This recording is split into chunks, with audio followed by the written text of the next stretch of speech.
రే మామ నా డబ్బులు ఎప్పుడు ఇచ్చావురా? రే మామ ఇచ్చేస్తలేరా, ఉండరా కాఫీ తాగిపోతూ. వచ్చినప్పుడల్లా కాఫీ తాగి పంపించేది కాదు, ఈసారి నా డబ్బులు ఇచ్చాను నేను పోతా.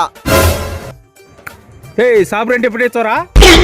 అన్న షాప్ ఏం జరగలా అన్న, రేపు ఇస్తాలేనా. 3 నెలల నుంచి ఇదే చెప్తాను. నాకు డబ్బులు ఇచ్చాక నేను పోను. యో ఎంత ఇవ్వాలో నీకు డబ్బులు? 10,000. ఇదో పడుకో. రే మామ చాలా థ్యాంక్స్ రా. ఏరా బ్యాంకులో లోన్ తీసుకున్న కట్టే తెలియదు నీకా? సార్ ఉండే లెక్కంతా ఈ స్టాకే పెట్టినా సార్, కొంచెం అమ్ముడు పోయినా మీకే కట్టేస్తా సార్. డబ్బులు ఇచ్చేనే పోతా ఇక్కడ నుంచి, లేకుండా షాప్ మూసేస్తా.